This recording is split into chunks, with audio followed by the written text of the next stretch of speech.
Competitive stamina. What is it and why? We have an episode coming out tomorrow with Coach Anthony Troshak on the Coach's Edge podcast. And we talk a lot about player development, culture building, relationships as we head into the fall, into the preseason. And we talk about some different things. And he asked me, do I see any weaknesses with players in general? Because we work with about 1,000 players this summer, another 1,000 throughout the course of the rest of the year. So we get to see a lot of players in different states and programs and whatnot.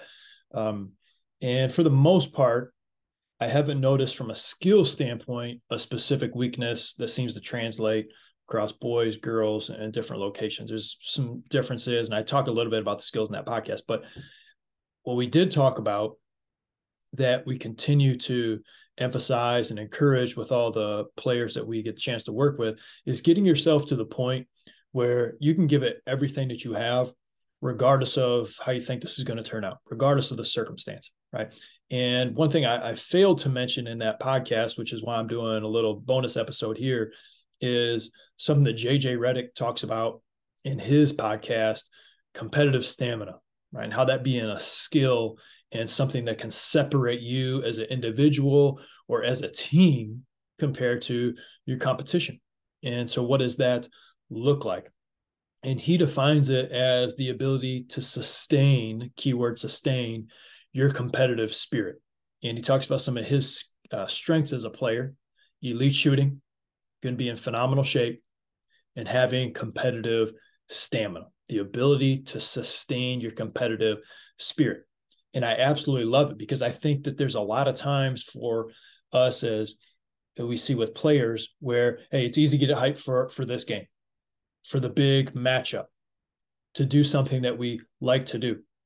But what about for those games where we're not hyped up to play an opponent, all right, or we had a tough loss, we're not really looking forward to practice the next day, or maybe we're doing something at practice or a workout that's not really a strength, not really something you enjoy. Do you have the competitive stamina to continue to get after and push yourself even during those times? And that being a separator, especially as you compound that over days, months, and even years, right? That really being a true separator between a lot of teams and a lot of players is having that competitive stamina. Can you be the most competitive person on a consistent basis, right? Every time you walk out on the court, right? And how that starts to permeate and translate and filter into other things that you do, and becomes a person that you become, as far as, watching game film, taking care of your body, hydration, sleeping, stretching. Can we get that to filter into our teammates, how we communicate with them, right? And being a leader from that competitive, they can count on you that you're always going to get after it. When things aren't going your way, when you're not hearing what you want to hear, right? Maybe you're not playing your best. Do you still have that competitive stamina? I see sometimes with players, they're playing in a game, they know they're going to win, so they're going all out.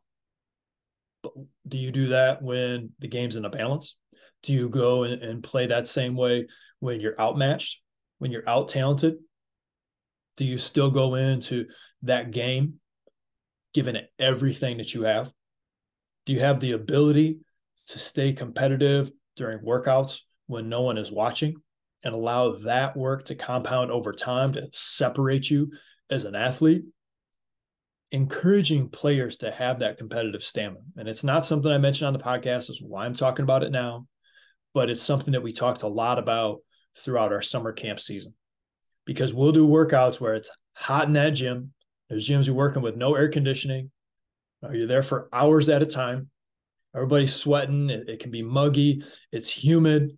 And there's times we're doing stuff that the players love, and there's times we're doing stuff that the players don't love so much. But encouraging them, do you have the competitive stamina to continue to push yourself, to continue to get after, to continue to compete regardless of the circumstance?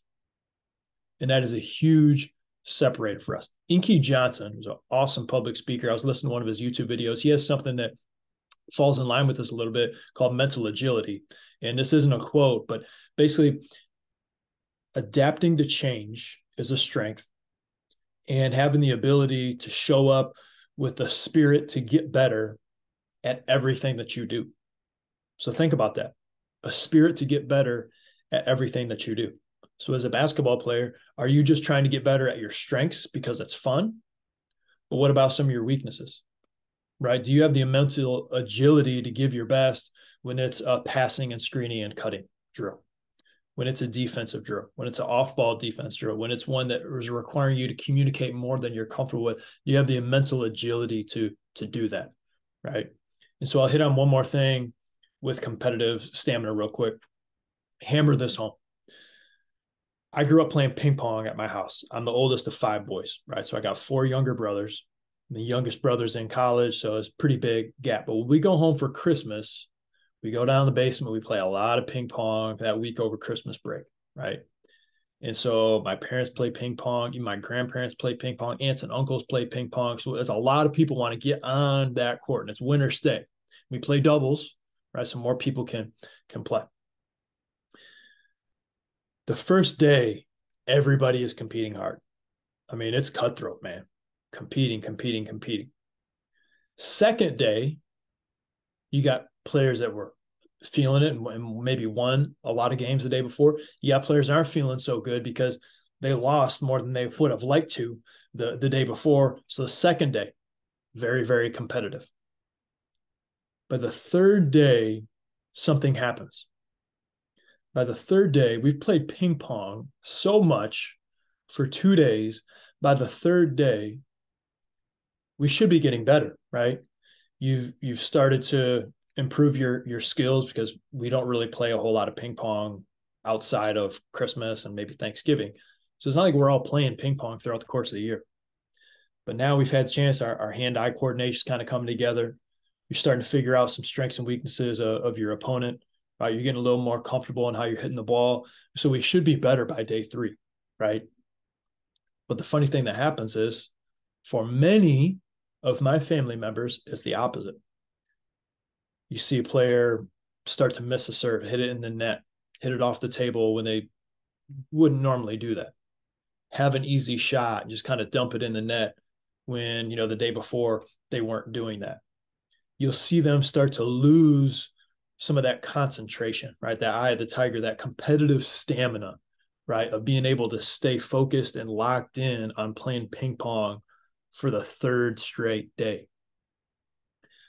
I've noticed this is a strength of mine, right? So when I go in and I'm playing ping pong with my family for the first day, I may not be the best player playing ping pong day 1 of Christmas break. But by day 4, day 5, I'm usually leaving Christmas break feeling like I'm the best ping pong player in the family. Why? Is it because I think I'm actually a better ping pong player? Not really. I don't. What I think is the separator is I have more competitive stamina. I'm going to stick with it and stay locked in and focused on my serve, on returning a ball, staying focused on those little things and competing for a longer period of time so that now I do feel like I'm continuing to get better over Christmas break when we play ping pong compared to players who they should be getting better and they start to lose a little bit of interest. So that's just a little bit of like a real life example of competitive stamina in sports, but outside of basketball. So think about that. Your ability to sustain, your competitive spirit as defined by JJ Redick, great podcast. Does your team have that? Do you have that? How are you going to be able to improve that throughout the course of this coming season? Listen to our episode tomorrow, right? It's going to be awesome. Coach's Edge, right? Wherever you listen to your podcast, Coach's Edge, it's the neon green logo, right? If you're watching this clip somewhere else, check out our podcast. We have a great conversation about that with Coach Troshak and many other areas. Thanks for listening. Get after it today.